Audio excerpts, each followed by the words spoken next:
Hey guys, it's Thebattleproductions and welcome to another Nintendo news video, and yes, this is another one on the 3DS. It's going to have some more updated information. All my other information from my last video were from articles, and now I found the Japanese Nintendo Direct video, and there were new features that were worth mentioning. So, let's just get started. So I'm going to talk about a few updated features. I mean, not updated features, but just updated information about certain features. Like Amiibos, they're definitely going to be on the 3DS, and the release date is definitely going to be October 11, 2014 for Japan, and we don't know about anywhere else yet. So it could be possible we could get it by the end of the year.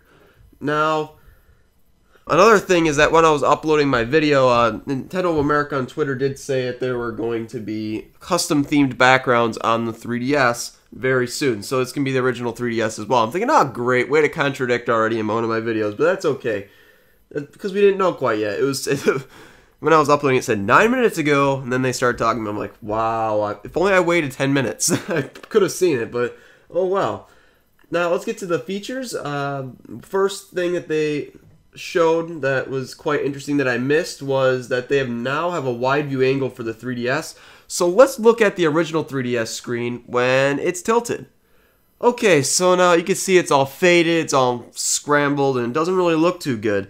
And they really improved that, and by looking at the new 3DS screen, it does show that, yeah, you can definitely tilt it a lot more to get 3D without losing 3D, which is quite interesting. Now, one thing I didn't look at before, which I should have looked at, were the start and select buttons on the original 3DS and now to this new one. The start and select button are now going to be on the side, kind of detailed out as like...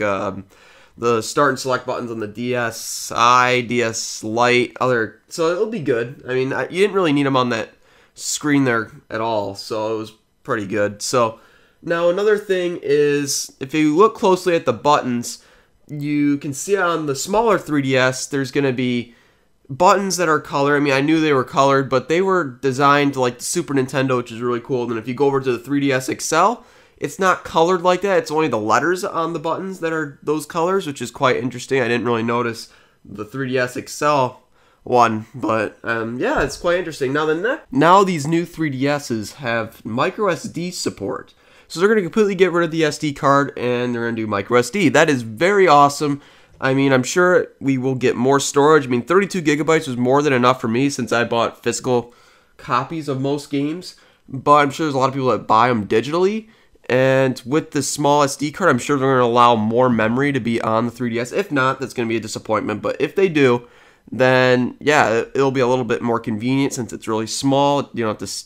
It's going to be on the back, so you don't have to pull it out on the side. I mean, it's perfectly fine. I mean, I think it'd be sweet. Now, photos and music can be transferred from PC to 3DS. So now that is quite interesting. I mean, I wonder if it connects to your computer or your router and joins the network. I mean, like where you can just network files, transfer them from one computer to another. Will it work the same way for the 3DS? I'm sure they have a little application if it doesn't do that. And yeah, that's pretty cool. It does seem interesting that they're going to allow PC connectivity, because I'm sure there's going to be a way someone could just transfer a pirated game over to their 3DS. Is there anything to stop that? I guess we'll have to find out when, I guess, the 3DS comes out.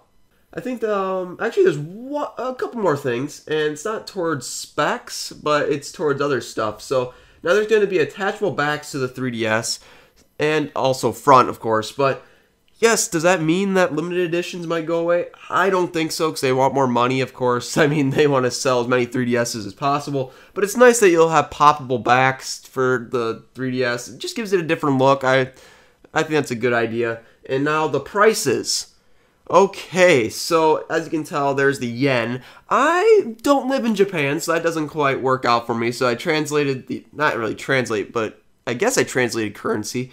So yeah, so I did it from yen to US dollars, and the smaller 3DS is going to be about $150, and the 3DS XL is going to be around $170. I'm sure the prices will be a little bit higher than that. I mean, it's kind of expected. I don't know. But yeah, that'll be the end of this video. I hope you guys enjoyed, and see you guys later with some more Nintendo news when they release more information.